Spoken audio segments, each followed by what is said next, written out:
There is everything in law and there is law in everything. It is very commonly said. That means सब कुछ के लिए law लगता है और law के अंदर सब कुछ है, because law evolves from society and then it is legislated by the lawmakers and regulated by the regulators, who are again legislated regulators.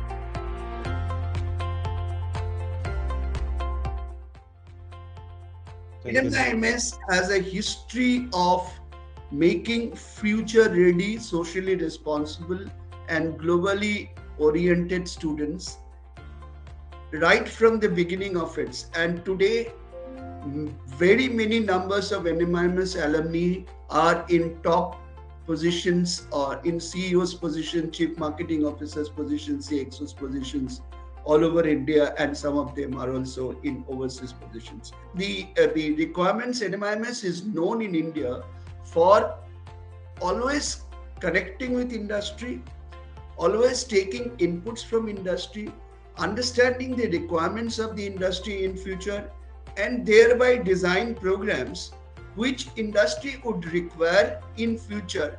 Our students are not confined to only classroom learning. That is synchronous learning. Our students are exposed to industry leaders workshops.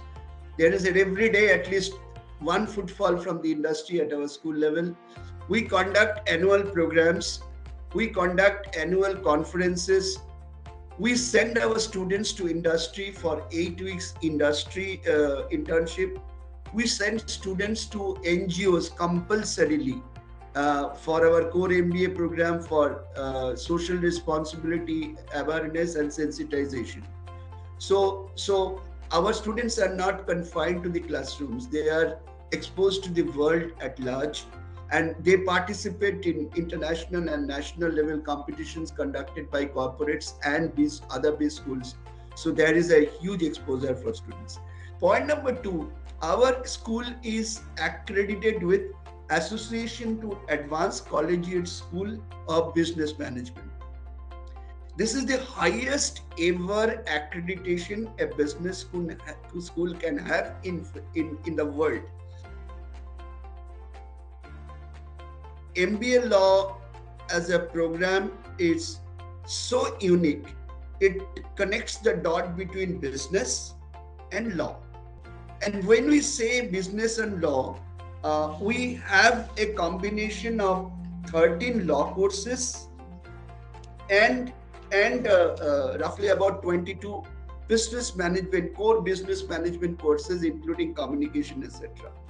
If you put this into a shaking bowl and do a good bit of shaking, the concoction you get is called MBA law.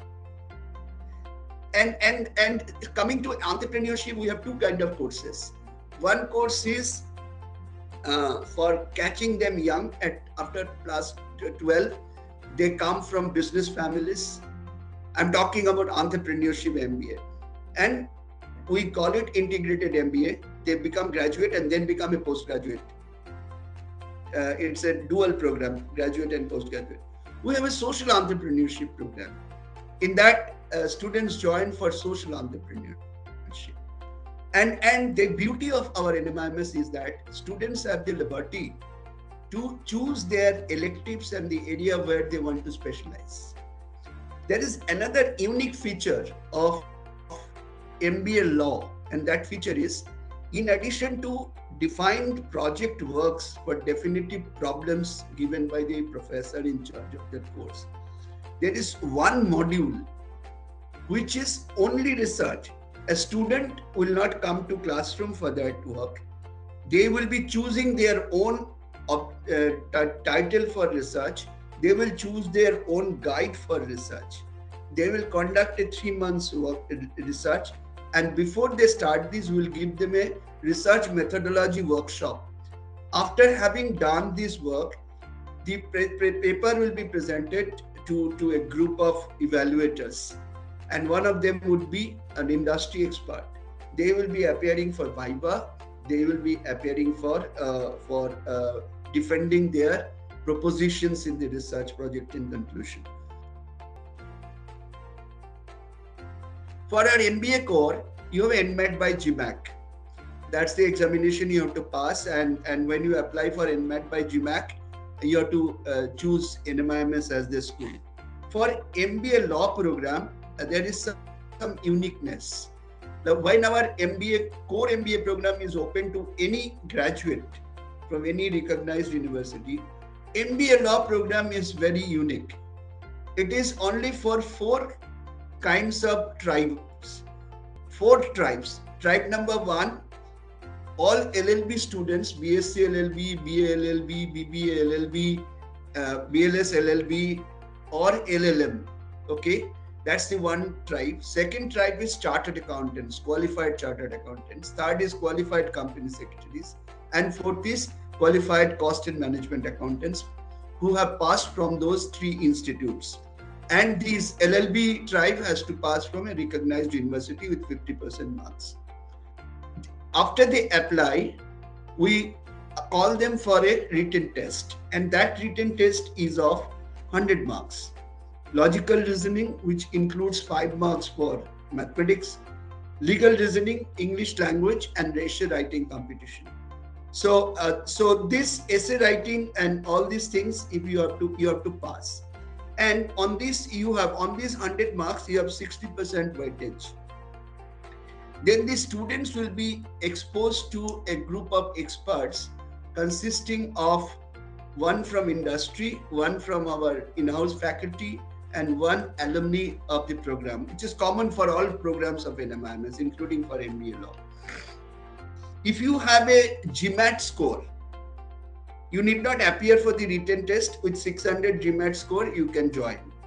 If you have 200 GMAT by NMAC score, then only you NMAT by GMAC score, then also you can join for MBA law program. However, personal interview is a must. First of all, we look for good English knowledge. English both spoken and written, and logical reasoning. These are the 2 things we test so far as the written test is concerned. So far as the personal interview is concerned, I try to understand whether I told you before that there is a seed of a manager in you, and what kind of a human being you are.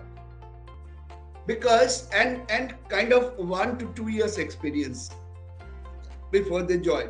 Fresh also, most of our students are fresher, but we will, from the placement perspective, if you have 1 to 2 years experience, is good for us.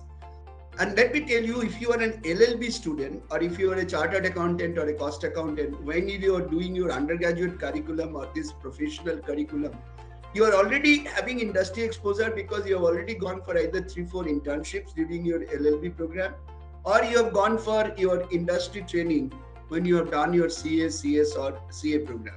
So even if they don't have job experience, they have some industry experience. So that's the benefit of it. After that, all is our responsibility to make you groom. So our job is to understand how the person is keen to learn, his keenness to learn, how soft he is to reorient himself or herself, or how open she is in her mind to learn something new, how socially aware she or she is. These are something we look for, and then it is our job to make them ready. It was a real struggle on the street for telling the industry, and particularly the HR fraternity of the industry, that there is something called MBA law. People used to think, oh, kya cheez hai? We have never heard about it. And we started with a minimum salary of 5 years in 2016, 5 lakhs. Our MBA law guy, one of the toppers in an university at BBA level and topper of this program, was absorbed by one of the large private banks of India at 5 lakhs. certain companies refused to absorb our students. And that year, the highest salary was 8 lakhs. And the topper didn't get the highest salary because the rule is if you are already placed, you will not be able to apply for new other placement. The current year placement which is going on for MBA law program, the highest salary has gone as 21.5 lakhs. 4 times increase in 5 years. The average salary, the lowest salary as of now going is roughly around 9 lakhs CTC. And average salary at the moment, last year average salary was around 10 lakhs. And one of the big four, global big four firms have taken 5 students in one cohort from our MBA law program.